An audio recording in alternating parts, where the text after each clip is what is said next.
So our next guest today is Cody Corrubia, CEO of Weekend Unlimited Incorporated. Welcome to the show. Thank you for coming on. Thank you, Brandon. How are you? I'm doing very well. Excellent. You know, it's we just continue to watch this cannabis industry unfold, and every day there's something new, and every day it's always changing. But speaking of change, or more so, speaking of something new, you're a company who hasn't yet gone public, but you're about to. Can you speak a little bit about that? Yeah. So we formed about almost a year ago.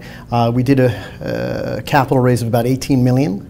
I think it was about Q1, and we have been in the process of going public the last few months.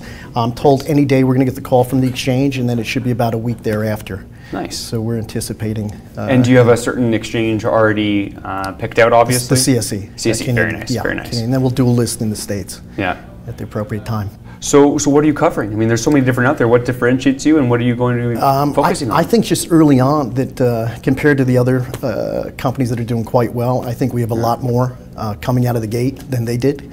We have a organic 600-acre organic farm in British Columbia. I believe there's only 4 of those in the country. We have a 7-acre I-502 zone farm in Washington, nice. Which is starting to ramp up revenue as we speak. We've bought a few brands. One is Jerome Baker. He designs the large bongs. He gets a lot of press. He was on one of the late night shows this week. He was on CNN, big article. We just purchased Candy Candies, which is the it's a hard candy company out of Southern Cal. They have about 35% of the market share there. So we're going to help them roll out to other states like Nevada, Massachusetts. The one thing that I'm really excited about right now is Jamaica.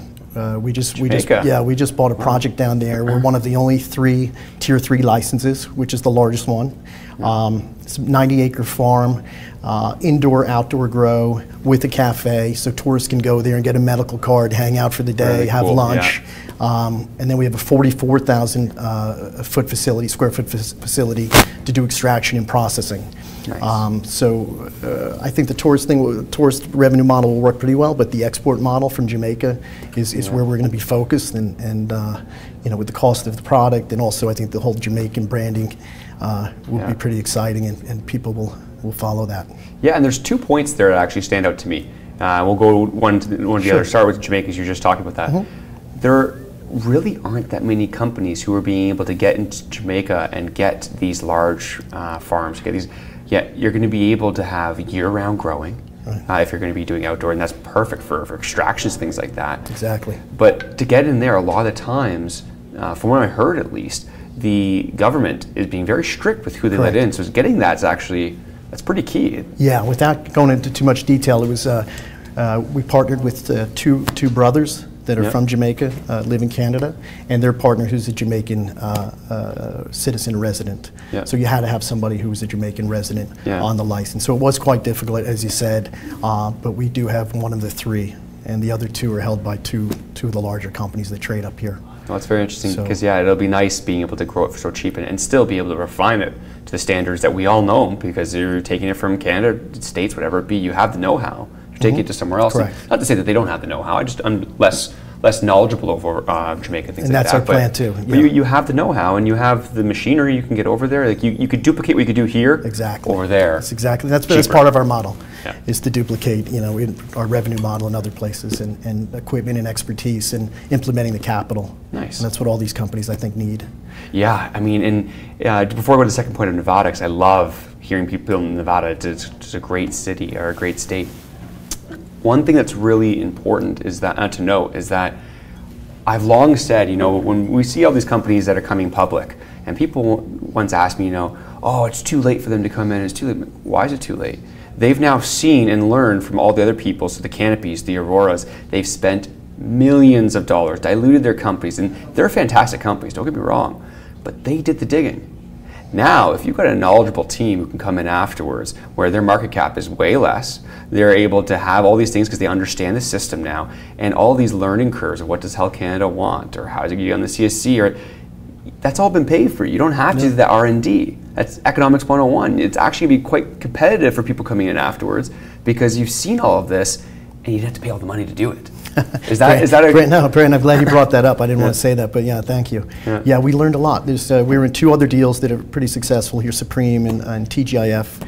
Our team, Stadnick Partners, is the founder of the Weekend Unlimited as well. Yep. He had done those other two, Supreme and TGIF, which were a success. But as you said, absolutely, you know, we saved a lot on legal this round, you know, going around, and we learned a lot in the past year or two.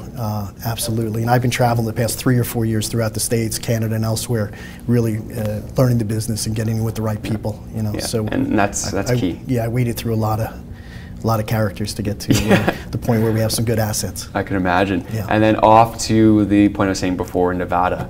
I don't quote me on this, but they have something like 45 million visitors alone to Las Vegas and Nevada area. Realistic, yeah. And unlike in Canada, they're not holding anything back. They've got products upon products upon products. They're embracing it. They understand it's going to be a big thing.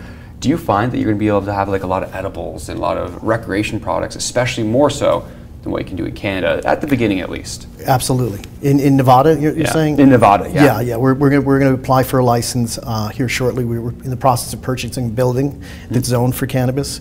Yeah, absolutely. Nevada's an unbelievable market. They get huge premiums on the flower, and it's a right market. No, absolutely. Yeah. And it's interesting. And like I said before, I've been looking at cannabis stocks for about 4 or 5 years now, and it's getting harder and harder to decipher the good ones from the bad ones because there's so many. There's over 100 that I follow, and sometimes they'll all mingle towards each other. It's like you said, you want to get in a little earlier. You know, want either to in one of the private earlier. placements, or like you said, bet on a team that's done it a few times. Yeah. Which that's and they still have room to grow. Right. I mean, you look at some of these other ones. I'd be scared to buy it at this point. Yeah. I mean, if you're looking at what Tilray's been doing over the last little while, it's been incredible. You know, and these companies. I said when I first started saying this though, they're great companies. Sure. Great management. Bruce Linton, one of the top. They're great companies, but you also have to understand that these are companies that have massive market caps,